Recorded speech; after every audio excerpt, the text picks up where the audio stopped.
Guys, Shelby Smith with Jiminy Crickets here to talk to you today about one of the most common questions that I get when I am speaking about what I do, and one of the more common questions that I'm getting these days from grocery buyers who have experience with keeping crickets for an animal of theirs. Why do they smell? Here's the secret. They shouldn't. So I'm going to give you 4 reasons why your crickets smell, as well as solutions for what to do about it and how to fix it. Because like I said, your crickets should not smell. Stay tuned to find out why they smell and what to do about it.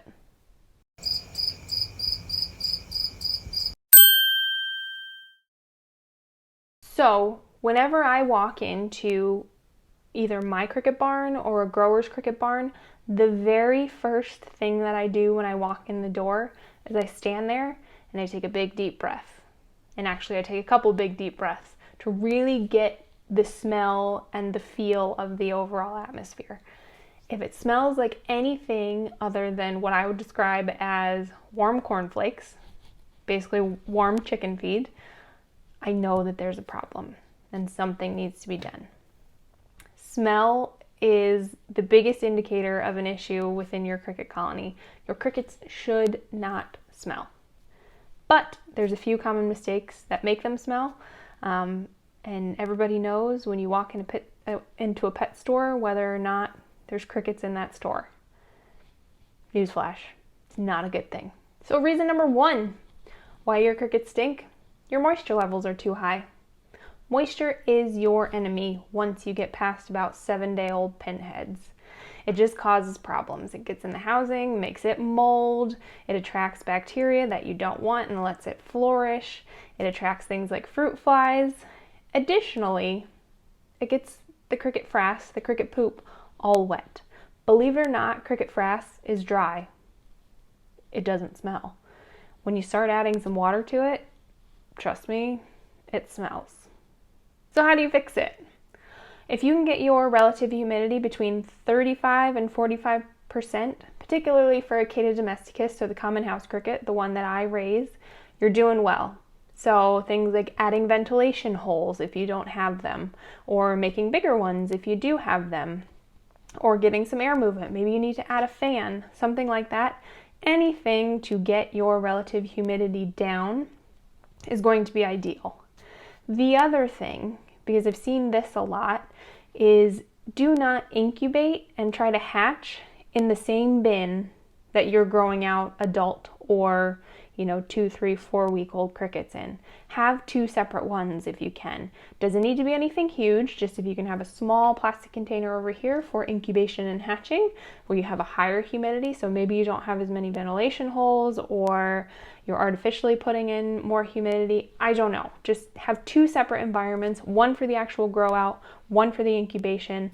It will take care of a lot of your moisture issues and hopefully will take care of some of your smell problems.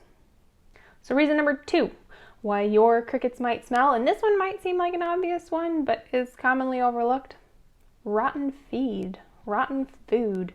Obviously this is more common when people are feeding fruits and vegetables, which we don't really do.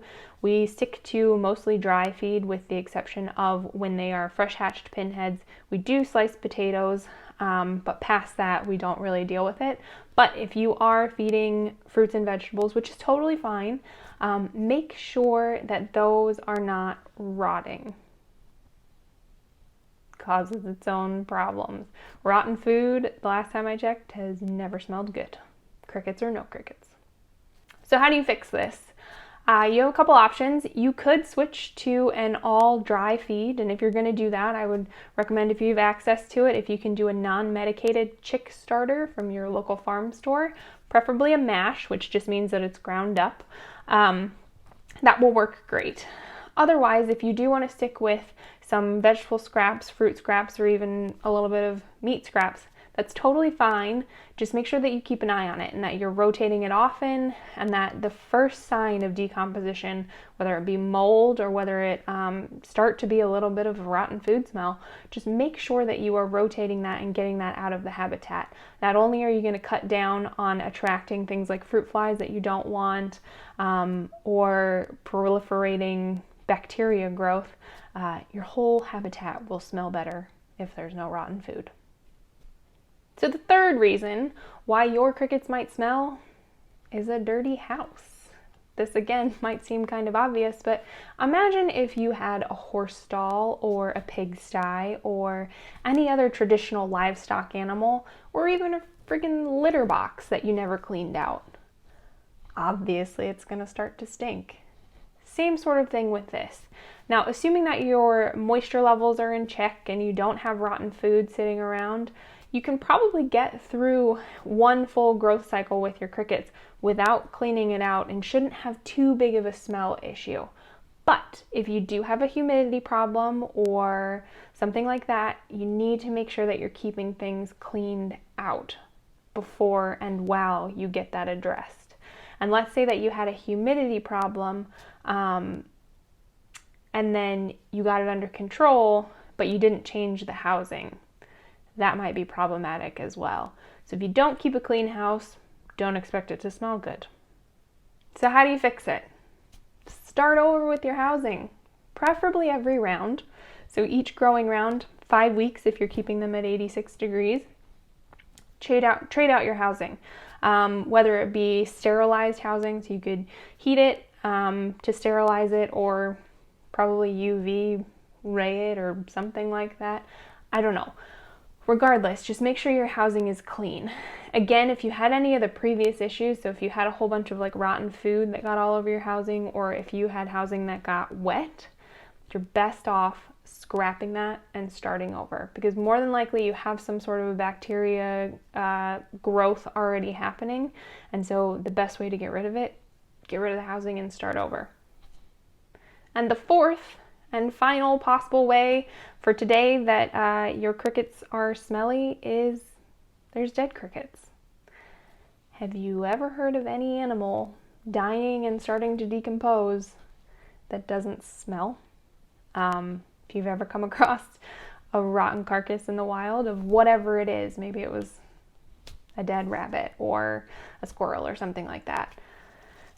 Decomposition stinks. So it's the same way with these crickets. Once they die, they start to decompose. Once they start to decompose, they start to smell. So this is a lot easier for those of you who are keeping a small colony, maybe for an animal or maybe for human consumption, but it's just smaller and you can see what's going on. If you see a dead cricket, pull it out of there as fast as possible. For the health of your overall colony, it's a very good thing. If you are on more of a commercial scale, trust your nose.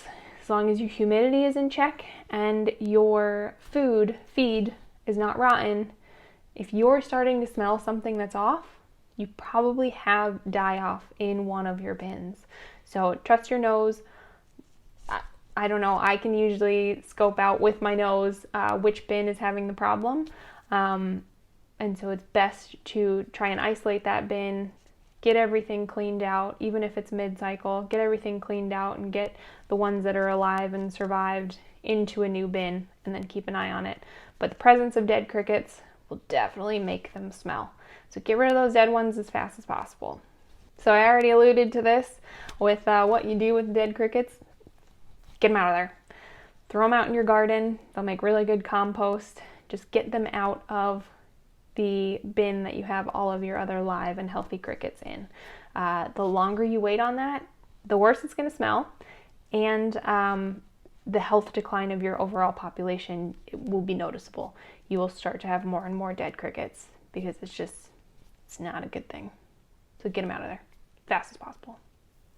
Thanks for watching. If you guys have any questions at all, please drop them below in the comments and I will get them to them as soon as possible. If you have any interest in purchasing products, please visit jimandeatcrickets.com, and don't forget to like, subscribe, and share this video with all of your other cricket friends. Thanks.